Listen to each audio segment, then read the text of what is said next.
Shalom, Yashala, Shalom. First and foremost, I want to give all praise, honor, and glory to the Most High, Yahweh. I do so in the name of His only begotten Son, Yahweh Shai. Double honors to the apostles and elders of Yashar Allah.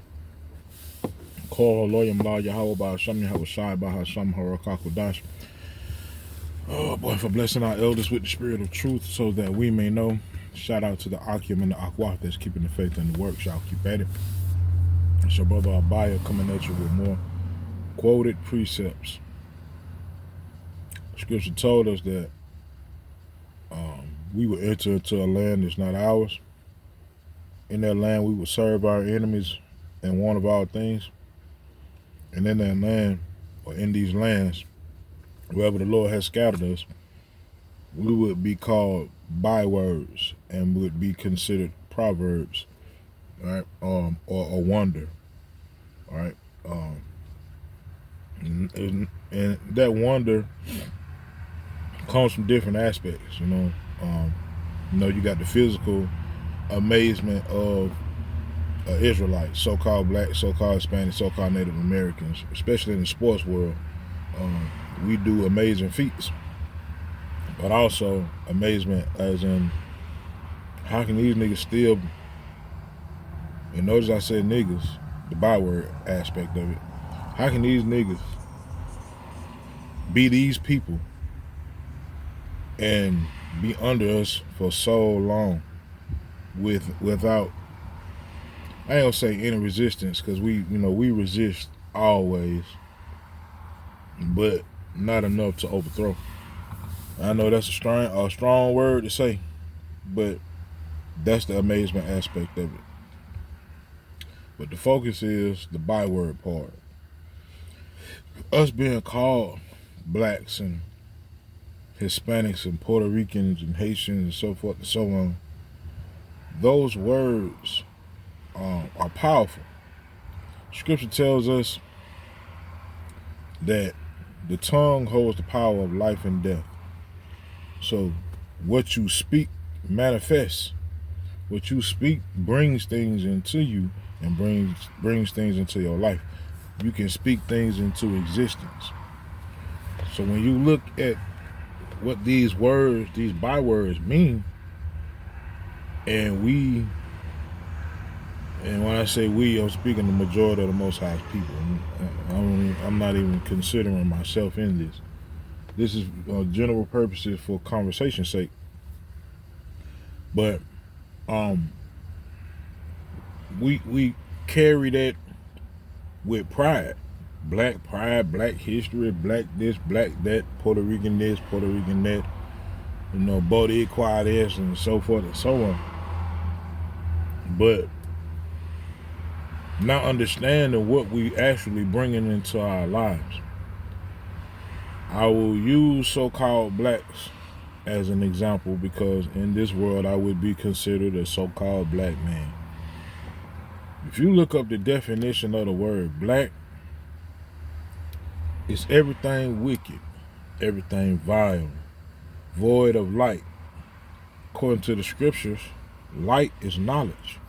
So when you call yourself black and then you do it in a proud manner, and the Lord despises pride.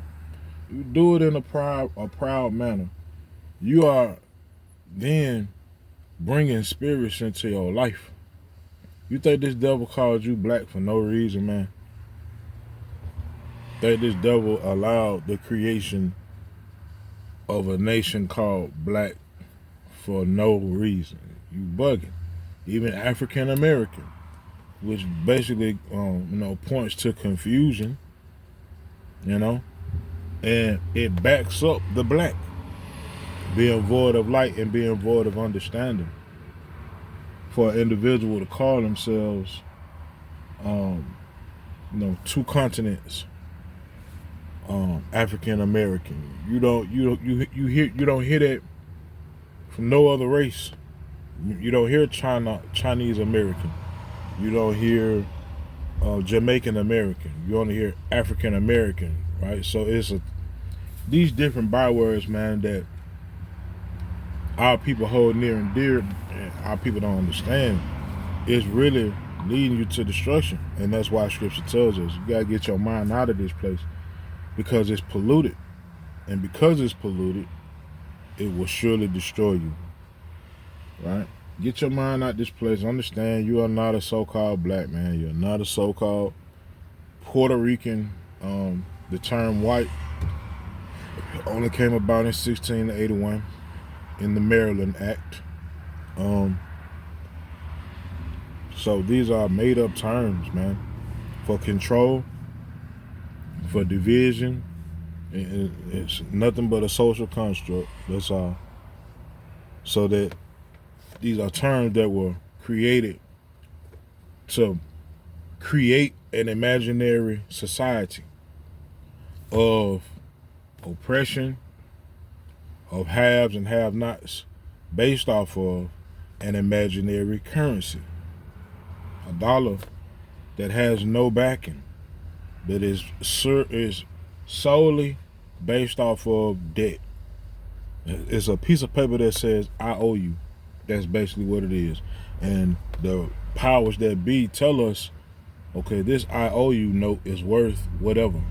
So you go to the store today, this candy bar is worth one I owe you. Tomorrow, this candy bar is worth two IOUs.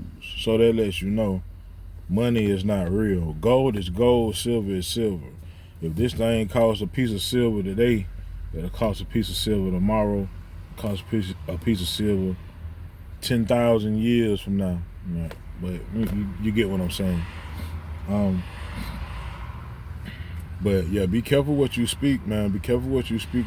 Speak to yourself. Speak on yourself, because this devil cast spells, man. We dealing with some top-notch warlocks, man. That real life magicians that deal with the dark arts, right? They do believe in casting spells, witchcraft, all of that. That's why Scripture speaks how it speaks about this place and about the people that's in charge of this place. It's real, all right? It's real. Understand, it's a dark side to everything, and this world has a dark side. And you got to put yourself in the mindset that we're talking about extreme, because we're talking about the earth. We're talking about the earth and the people in charge of the entirety of the earth. So imagine how extreme they have to be in order to maintain. So let's not end with that, man. Scripture tells us to walk circumspectly, not as fools, but wise, redeeming the times, because the days are evil. Better stay aware, man. Watch what you say, watch what you speak, watch how you move, and watch what you keep your mind on. You know, try to at least fight the good fight. Don't just roll over. Give them hell. All right. So with that, man, I say, Yahweh Shem Shah these quoted precepts in this video were edifying. Call Haloyam La Yahweh Bahasham Yahweh Shai Bahasham Harakhakodash Shalom Yashar Allah.